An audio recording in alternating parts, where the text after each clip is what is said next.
시청자 여러분 안녕하십니까? KTN 뉴스 첫 소식입니다. 미니애폴리스에서 흑인 조지 플로이드가 백인 경찰에게 목을 짓눌려 사망한 사건에 대한 항의 시위가 미국 전역으로 퍼지고 있는 가운데 애틀랜타의 시위도 과격 양상으로 보이고 있습니다. 김용성 기자입니다. 미니애폴리스에서 흑인 조지 플로이드가 백인 경찰에게 목을 짓눌려 사망한 사건에 대한 항의 시위가 전 세계로 퍼지고 있는 가운데 애틀랜타의 시위도 과격 양상을 보이고 있습니다. 금요일의 항의 시위는 평화 시위로 시작했으나 과격 시위로 바뀌었습니다. 시위대가 경찰차에 올라타거나 방화를 했고 CNN 건물의 문을 부수는가 하면 인근 상점가와 대학 풋볼 명예전당 건물에도 피해를 입혔습니다. 시위대는 경찰에게 유리병, 돌, 폭죽 등을 던졌고 경찰은 최루탄을 사용하며 진압에 나섰습니다. 주 방위군도 현장에 배치됐습니다. 이후 시위대는 레녹스 스퀘어와 핍스 플라자 인근의 버케드 지역으로 이동했고 해당 지역의 많은 상점들이 약탈 피해를 받았습니다. 다음날 아침에는 자원봉사자들이 나타나 어지럽혀진 도로와 공원을 청소하는 모습이 나타났습니다.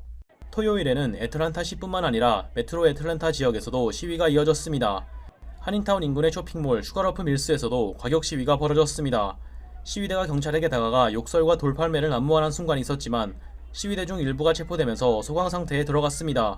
경찰 측은 이날 4명을 체포했으며 시위가 평화적으로 마무리됐다고 밝혔습니다. 시위대 중 한 명이 시위의 이유에 대해서 말했습니다. People just like y'all.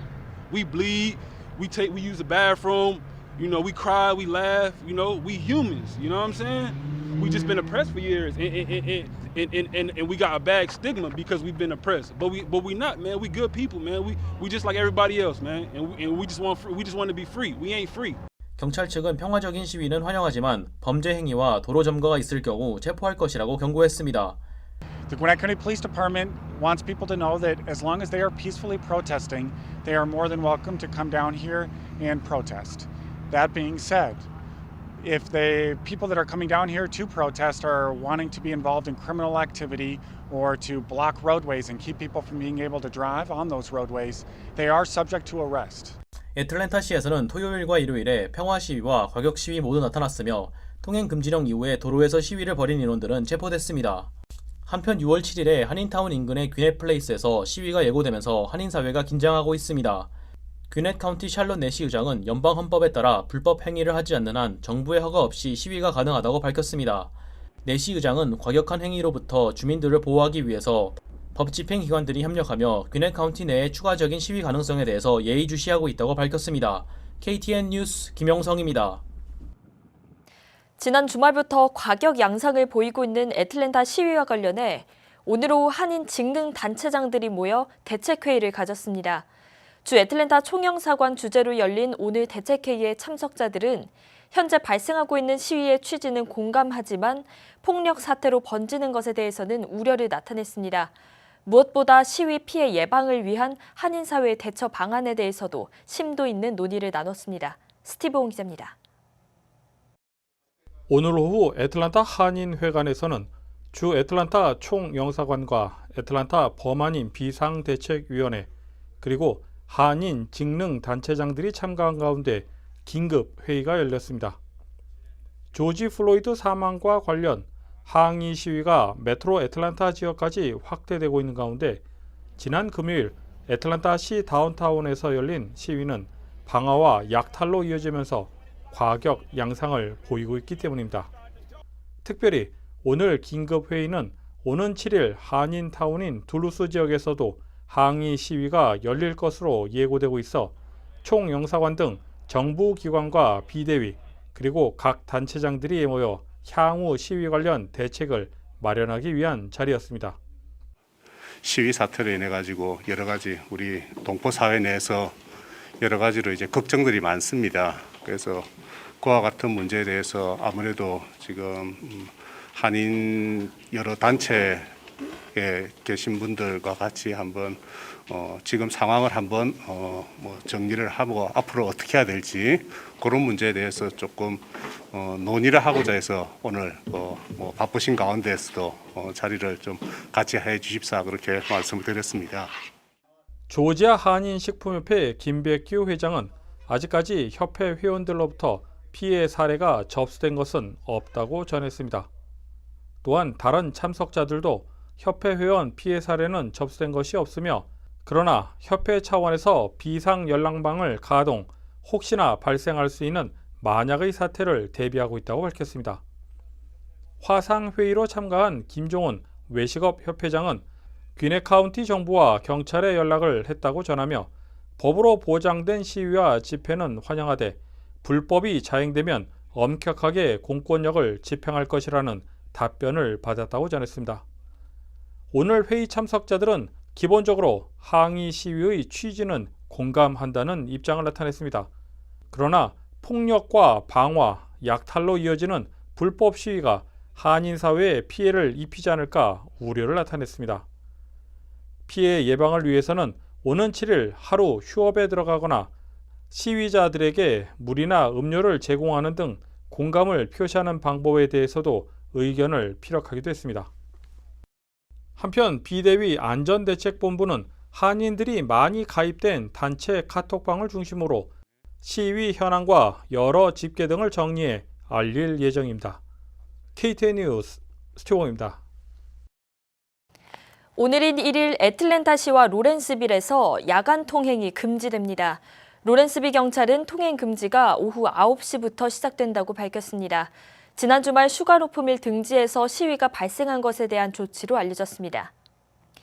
미국 전역에 시위가 확산되면서 시위 중 시민들의 안전도 안전이지만 끝나지 않은 코로나19 확산 공포에 대한 우려도 커지고 있습니다.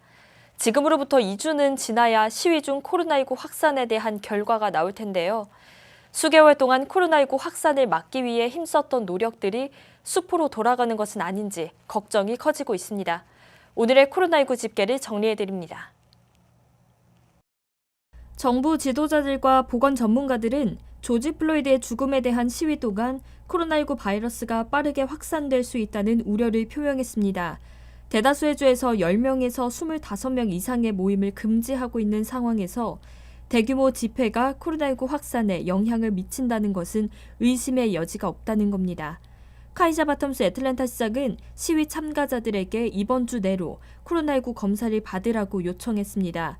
레리 호건 메릴랜드 주지사는 시위 기간 동안 사람들의 안전을 지키는 것이 우선이지만 수개월 동안 코로나19 바이러스 확산에 맞서 싸운 것도 주안점을 두어야 한다고 말했습니다.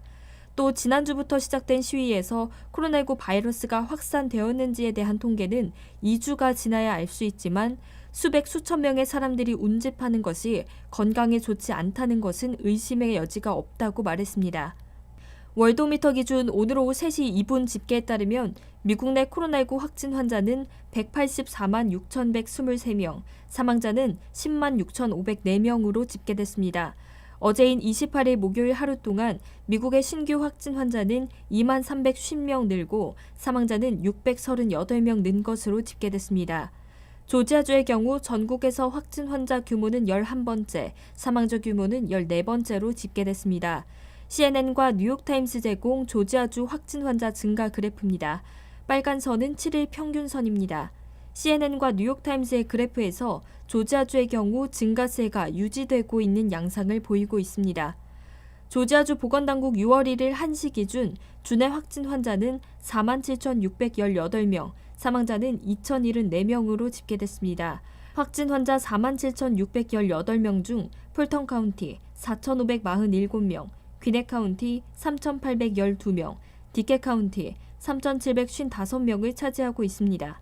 주내 사망자는 2,074명으로 이 중 풀턴 카운티가 235명, 귀네 카운티 130명, 디케 카운티 120명을 차지하고 있습니다. 이상 코로나19 집계였습니다. 카이자 바텀스 애틀랜타 시장은 애틀랜타시 코로나19 최일선에서 일하고 있는 직원들에 대해 위험수당 지급 기간을 연장하는 행정명령을 발표했습니다. 해당 명령에 따르면 5,400여 명의 직원들이 9월 30일까지 매달 $500를 추가로 받게 됩니다. 우주 탐사업체 스페이스X와 연방항공우주국 나사의 협력으로 진행된 최초의 민간 유인 우주선 발사가 성공하면서 민간 우주 탐사 시대를 열었습니다. 김용성 기자가 보도합니다. 우주 탐사업체 스페이스X와 연방항공우주국 나사의 협력으로 이루어진 최초의 민간 유인 우주선 발사 계획이 성공적으로 진행됐습니다. 지난 30일 플로리다의 케네디 우주센터에서 동부시간 기준 오후 3시 22분에 유인 우주선 크루 드래곤을 실은 팰컨 9 로켓이 굉음을 내며 우주로 날아올랐습니다. 지난 27일 발사를 시도한 바 있으나 기상 악화로 연기됐습니다. 미국 땅에서 유인 우주선이 발사되는 것은 미국의 우주 왕복선 프로그램이 중단된 이후 9년 만입니다. 발사 장면을 지켜본 트럼프 대통령은 정말 대단하다는 말을 반복하며 감탄을 했습니다. It's incredible. The technology, the power, and I'm so proud of the people at NASA, all the people that work together, public and private. And when you see a site like that, it's incredible. 우주선은 19시간의 비행 후 국제우주정거장 ISS에 무사히 도킹했습니다. 탑승했던 두 우주 비행사 역시 무사히 ISS에 도착했습니다. 두 명의 우주 비행사는 ISS에서 짧게는 1개월, 길게는 4개월간 머물며 연구를 진행할 것으로 전해졌습니다.